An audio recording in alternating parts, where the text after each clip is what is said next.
queria retomar um pouco a questão, né, do agressor. Eu acho que esse é o tema, acho que é do livro todo, eu acho que esse é o tema muito tabu na sociedade. Eu me lembro quando a gente falou sobre isso, você me comentou que dentro da própria psico tem gente que divide. Eu falei, pera um pouquinho, né? Eu acho que tem que. Se isso acontece, não tem como não falar no livro, por mais que algumas pessoas não queiram falar no assunto, né? Então, você poderia explicar, né, essa questão do agressor, né? O que deve passar pela avaliação, o tratamento, a importância desse processo e mais, tá? É possível identificar esta pessoa em terapia? Eu não sei, né?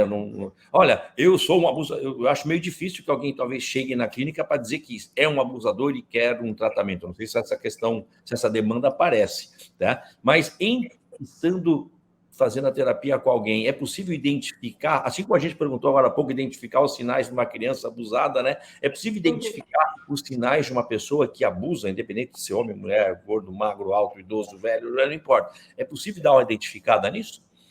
Olha, eu não sou especialista nisso, eu não atendo esse tipo de público, porque eu não consigo. Todos nós profissionais temos limites importantes, eu tenho os meus limites pessoais com relação a isso. Eu acho que a gente tem que, quando vai atender alguém, a gente tem que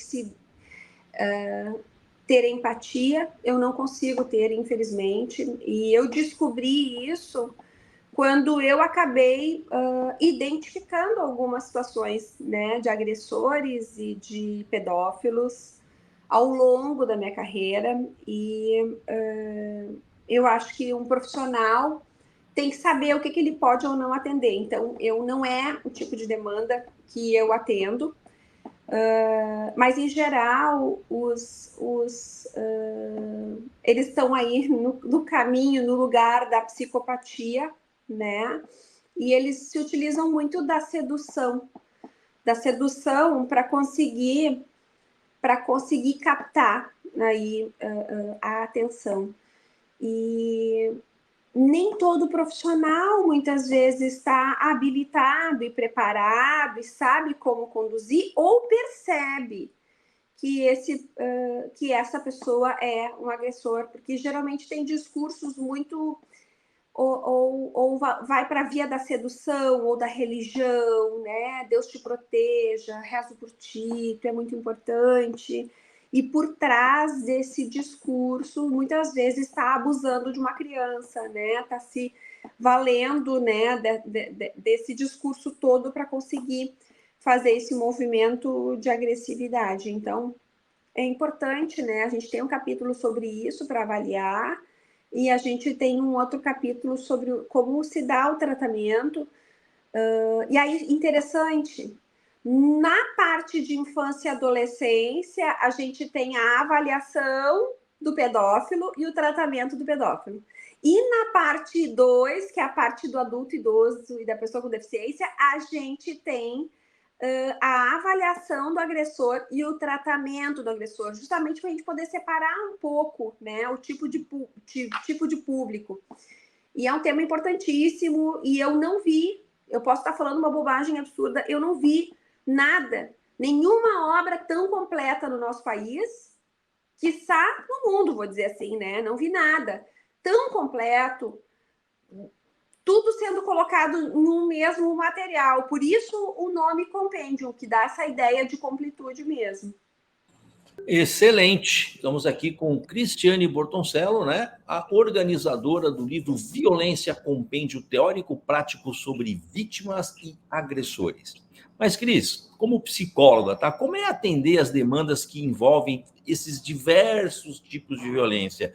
Estamos falando aqui, né? Muitos estudantes devem estar nos assistindo, tal, né? O que você poderia falar a respeito, né, dessa demanda? Como é que funciona isso no dia a dia? Que dica que você pode deixar aí para quem está nos assistindo? Olha, Ricardo, eu já recebi muitos casos de pessoas que sofreram violência que nunca tinham contado para os seus terapeutas. E eu, sempre que eu sinto que tem alguma coisa, eu pergunto. E acho que isso ajuda. primeiro, assim, né, enquanto profissionais, a gente precisa estabelecer um bom vínculo com as pessoas que a gente atende. O vínculo, ele é indispensável, ele é imprescindível. E aí, a gente tendo um vínculo, a gente pode conversar sobre tudo e trabalhar sobre todas as questões, assim. Eu tô com 50 anos, né, e eu digo, assim, os nossos pais não são perfeitos, nem sempre a gente tem uma adolescência ou uma vida adulta perfeita também, né, porque perfeição não existe. E todos nós temos questões para trabalhar em psicoterapia. E eu gosto de fazer uma caminhada para voltar lá para trás e a gente poder mudar assim a história da gente. Então, toda vez que eu estou bem vinculada com o paciente, eu tento trazer todas essas questões de validação, de como é que ele enxergou seus pais, e a gente poder ir trabalhando tudo isso. É possível, eu já vi pessoas, eu já vivi na prática, pessoas que sofreram traumas muito importantes e significativos, e a gente fez trabalhos importantes e a pessoa parou de pensar tanto naquilo. Então, existe sim a possibilidade de mudar, ajudar realmente a mudar a vida das pessoas, mas para isso a gente precisa se debruçar, estudar, compreender sobre essas formas, entender como é que funcionam os tratamentos, porque a gente pode fazer a diferença na vida das pessoas. Certamente, né, este livro, este compêndio, vai fazer diferença na vida de estudantes de psicologia, viu, dona Cris? A senhora sabia que estudante de psicologia paga meia na sinopse? Né? Então, a gente botou ali... Aliás, tem o cupom Entrevista 55, vai aparecer daqui a pouco aqui embaixo, Entrevista 55, enquanto este vídeo estiver no ar, dá 15% de desconto para você comprar no nosso site, mas, na sinopse, os estudantes de graduação... Se você está fazendo o pós, nem chora, porque não vai levar, mas se você for graduando de psicologia, você tem 50% de desconto para comprar agora o livro da dona Cris Bortoncello, tá? Livros da sinopse, tá? Só da sinopse. Das outras editoras a gente não consegue dar. Mas, Cris, falando de estudante, né? Como é que esse compêndio pode contribuir com os estudantes e os profissionais da psico? Qual é o impacto que você gostaria que este livro deixasse aí, né, na área da psicologia, com seus colegas, nos estudantes de psico e na área jurídica, né, que a área jurídica também trata a violência por um lado, aqui tem outro lado da história. Eu gostaria que esse livro fosse a Bíblia. Ai, que horror isso, tá? Não é uma coisa narcísica, tá, gente? Mas por quê? Por que eu tô falando isso, né? Sobre a Bíblia. Eu gostaria que todos pudessem ler. Eu gostaria que os advogados, os promotores, os juízes pudessem se debruçar para entender. Porque eu já vivi uma situação onde eu fui testemunha de uma pessoa que tinha sofrido violência e houve todo um despreparo de um advogado de uma parte e do laudo que foi feito e as decisões que foram tomadas foram decisões que não ajudaram a vítima. Então, por falta de conhecimento, por falta de preparo. É muito triste quando a gente vê isso. Então, assim, o meu desejo interno é que os alunos de psicologia possam se debruçar sobre isso. E eu não vou dar spoiler, tá, Ricardo? Mas eu já sei que tem universidades aí que vão colocar esse livro como leitura obrigatória. Eu fiquei muito feliz. Até nem tinha te falado isso ainda, estou falando aqui ao vivo agora. E porque a gente às vezes se forma, eu já fui aluna de graduação, e a gente se forma às vezes com o mínimo, com o básico, e a gente acaba atuando muito por instinto. Então, ter uma obra, e vou dizer para vocês, tem pessoas, autores que escreveram neste compêndio, que também são, já fizeram outros livros e são pesquisadores. Então, tem gente de muita qualidade nesse livro. Esse livro foi pensado, organizado, estruturado. Ele tem tudo. tudo, assim, para crescer. E aí a gente precisa, enquanto profissionais e seres humanos, nos unirmos mais. Eu quis juntar a galera do jurídico com a área psi, porque no final das contas todo mundo trabalha junto, entende? Então, misturar esse povo aí só dá coisa boa. Acho que é isso.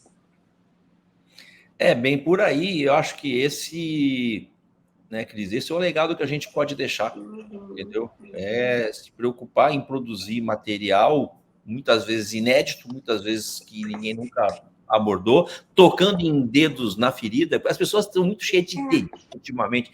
Tem que botar a gente tem que levantar, porque o assunto está aí. Não adianta a gente querer tapar o sol com a peneira, né? O assunto está ali, né? Quando eu fui falar do livro a primeira vez, Ricardo, eu fiz Olha como é que foi, né? Eu fiquei sabendo que tinha uma novela que estava dando, e essa novela tinha acontecido uma situação de violência, a menina estava revoltada, só tomava remédio, começou a tratar, e aí ia dar umas cenas lá, e eu falei, eu vou lá olhar essa novela. E eu fui assistir a novela. E aí, eu tô assistindo a novela, e aquilo vai tomando conta de mim. Peguei as minhas coisinhas e vim aqui para a clínica e gravei um vídeo. E o que eu falei? Eu passei por situações de violência. Eu não sofri abuso por um detalhe, né? Na verdade, enfim, na infância eu fui negligenciada, essas coisas todas que acontecem em muitas famílias. Mas eu tinha um vizinho pedófilo e o nojo me protegeu de sofrer abuso. Eu não sei por quê, porque na minha família a gente não conversava sobre essas coisas, entende? Mas eu não gostava daquele cara que chegava perto, que queria meio que se esfregar na gente, né? E depois, na adolescência, eu quase sofri violência física, né? Ou sexual, não sei. Na saída da faculdade, a rua estava escura, era perigoso, e o cara correu quadras e quadras atrás de mim. Eu me lembro da sensação até hoje. Até hoje, passados muitos e muitos anos. E depois, na vida adulta, eu também sofri violência. E por que eu tô dizendo tudo isso, né? Porque eu assisti uma cena de novela e eu me lembrei dessas coisas de mim. E como seria se eu tivesse de fato vivido? E é isso que os nossos pacientes trazem, essa memória tão real, como se tivesse acontecido naquele momento. Então, a gente precisa que os profissionais estejam ferramentados para olhar para isso com respeito, com acolhimento e dar o suporte realmente necessário, porque, infelizmente, a nossa profissão não é uma profissão de vamos ali, cobra a consulta, é o dinheiro e pronto. Ela está muito além. Os advogados, os promotores, os juízes também, eles vão tomar decisões que vão mudar a vida da pessoa. Então, todo mundo tem que se debruçar mais sobre essa questão da violência para realmente fazer a diferença na vida das pessoas. É isso que eu mais desejo. E você mencionou agora há pouco, né? É uma coisa que eu falo, né? Quem acompanha nossos programas e me conhece sabe, eu falo demais da questão do curso de psi hoje, e fiquei feliz aí com a notícia que você deu, que já tem faculdade que vai adotar, porque sim, né? A faculdade hoje não está formando mais psicólogos. Esses dias eu estava numa entrevista com um colega seu, e eu usava o termo entre aspas, né? Estamos formando psicólogos analfabetos funcionais. Ele falou assim, não, o termo certo, e ele falou que é certo, é analfabeto científico, entendeu? A psicologia está hoje, né, baseada em ciência, em estudo, né? A terapia cognitiva comportamental é isso, ou seja, vamos pegar, vamos testar, vamos fazer, vamos aplicar, né? E em cima disso começar a replicar os tratamentos. E hoje o que a gente vê são pessoas saindo da faculdade mal preparadas, não por culpa da faculdade em si, não quero botar, né?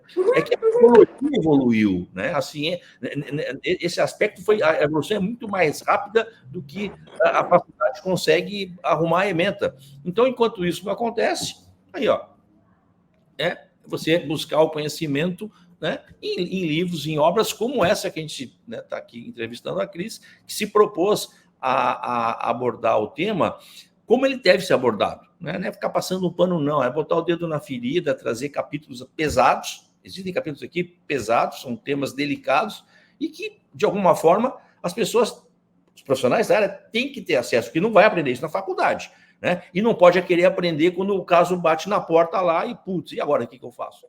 Oi, gostou desse vídeo? Aqui e aqui existem mais 2 links para você continuar assistindo um excelente material sobre psicologia. E aqui embaixo, um cupom de desconto para você comprar em nosso site. Tchau!